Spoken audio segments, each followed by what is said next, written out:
Well, our goal with the call to action on walking was to help America and the world understand that something as simple as walking can have a powerful impact on your health. Right now, America and much of the world is facing a tsunami of chronic illnesses like diabetes, heart disease, and others.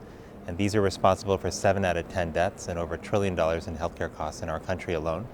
But in the face of so much challenges, it turns out that walking, something we've been doing for millennia, can help us reduce our risk of heart disease, diabetes, and other conditions. And so we've been trying to help people understand that just as little as 22 minutes a day on average of brisk walking can help reduce your risk of diabetes and heart disease. And the additional message that we're trying to get at, though, is that in addition to wanting people to walk, we also want folks to understand that not everybody has the liberty to walk in their neighborhoods. And walkability is a key component of this report as well. Part of our hope is to bring sectors together, not just the health sector, but folks involved in transportation, in city planning, and in other parts of local government to work together to ensure that everyone in America has a safe place to walk and wheelchair roll. Well, people are very interested and often surprised about the idea that something as simple as walking can be so beneficial to their health. We haven't run into anyone who's opposed to walking.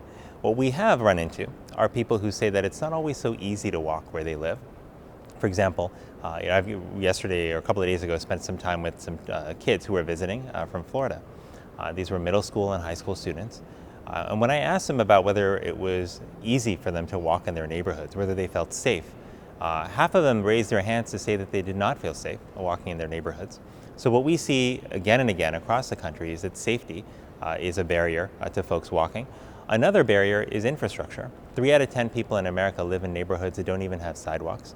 And that makes it unsafe for them to walk. It makes it hard for parents to send their kids walking to school. And weather is a third barrier that we often encounter. When it's too hot or too cold, it makes it challenging for folks to walk. The good news is that there are solutions for all of these. And what we've found is that there are communities that have come together to improve safety and infrastructure and have seen more people walk. Well, ultimately, if we want to create the healthiest generation in America, we have to create a culture of prevention in America. And what that means is that we have to become a country that's as good at preventing illness as we are at treating it. Right now, that's not how things are. We spend the lion's share of our time and money and resources on treatment and precious little on prevention. But that has to change. And changing that means that we have to create environments that support physical activity, that give people nutritious and affordable choices when it comes to food, and environments that support good mental health and emotional well-being. If we do this, then I think that we can become a nation that's far healthier than we are now. There's one other thing that we have to do in addition to creating a culture of prevention, and that's that we have to recognize that health equity is also a critical issue. It's a civil rights issue of our time, because we have to ensure that as we are seeking to make prevention available to folks and the benefits of treatment, we have to make sure that those benefits are available to everyone, regardless of where they live or where they are born. It turns out health is not just an end in and of itself, but it's a means to something else, which is opportunity, which is a chance for people to pursue their dreams. If we can give people the foundation for good health from the very beginning of their lives, we can unleash incredible potential in America, and that's the challenge that lies before us.